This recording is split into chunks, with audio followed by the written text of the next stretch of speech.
dengan Bu Lastri dalam pembelajaran online mata pelajaran pendidikan agama Kristen. HAM adalah hak yang diberikan oleh Tuhan kepada manusia sebagai makhluk ciptaan yang paling mulia. Misalnya hak untuk hidup, hak untuk dihargai. Namun pada kenyataannya kita melihat masih banyak pelanggaran terhadap HAM. Kita harus mampu membela hak diri sendiri dan juga HAM orang lain. Dari segi iman Kristiani, kita terpanggil untuk mewujudkan HAM sebagai orang Kristen yang telah ditebus dan diselamatkan oleh Yesus Kristus.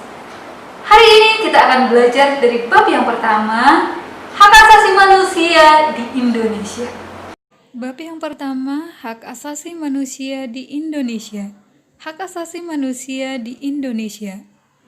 Mazmur 133 dan 1 Raja-Raja 21 ayat 1 sampai 16. Kita akan belajar 4 hal pengertian dan cakupan HAM, sejarah HAM, yang ketiga HAM di Indonesia, dan yang terakhir HAM dalam Alkitab. Pengertian dan cakupan HAM. HAM merupakan hak yang diberikan Tuhan sebagai makhluk ciptaan Tuhan yang mulia. Hak yang paling mendasar adalah hak untuk hidup. Tuhan adalah sang pemberi kehidupan bagi manusia.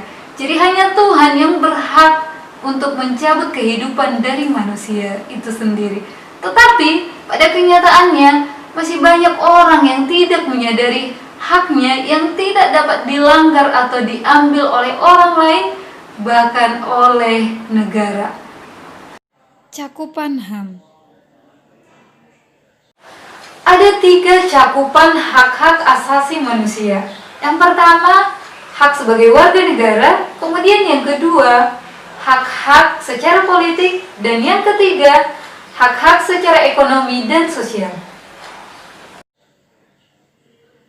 Hak warga negara mencakup hak untuk hidup dan merasa aman, untuk memiliki privasi, untuk berkeluarga, hak milik pribadi, menyatakan pendapat, memeluk dan melaksanakan agama dan kepercayaan, dan berkumpul dengan damai. Itulah hak warga negara. Hak-hak politik mencakup hak untuk berserikat, membentuk partai politik, ikut serta memilih dan dipilih dalam pemilihan umum, menduduki jabatan pemerintahan. Itu adalah hak-hak politik. Kemudian yang ketiga, hak-hak ekonomi dan sosial mencakup hak untuk bebas dari kemiskinan, hak untuk diterima dalam masyarakat dan bangsa-bangsa, dan hak untuk menentukan nasib sendiri. Yang ketiga, sejarah HAM. 6 Januari 1941, Presiden Amerika Serikat berpidato di depan Kongres Amerika dan mengemukakan 4 kebebasan yang dikenal dengan The 4 Freedom. Adapun 4 kebebasan tersebut yaitu bebas berbicara dan mengeluarkan pendapat, bebas memilih agama, bebas dari rasa takut, bebas dari kekurangan dan kelaparan. Perang Dunia Kedua telah meninggalkan bekas-bekas yang pahit bagi sejarah umat manusia, yaitu penghancuran terhadap tatanan masyarakat serta pelanggaran besar-besaran terhadap hak asasi manusia. Belajar dari kepahitan itu, tahun 1948 bangsa-bangsa dunia sepakat untuk memberlakukan Deklarasi Universal Hak Asasi Manusia. Kesepakatan itu ditandatangani oleh semua negara anggota PBB di New York. Bahwa setiap orang mempunyai hak untuk hidup, kemerdekaan, diakui kepribadiannya, memperoleh pengakuan yang sama di depan hukum, masuk dan keluar wilayah suatu negara, mendapatkan suatu kebangsaan, dan bebas memeluk agama dan mengeluarkan pendapat. Praktik HAM di Indonesia. Bangsa Indonesia banyak mengalami kepahitan akibat kehilangan hak-hak dasar sebagai manusia melalui penjajahan selama 3,5 abad. Termotivasi oleh kesadaran HAM, maka para pejuang mendirikan Budi Utomo sebagai organisasi nasional.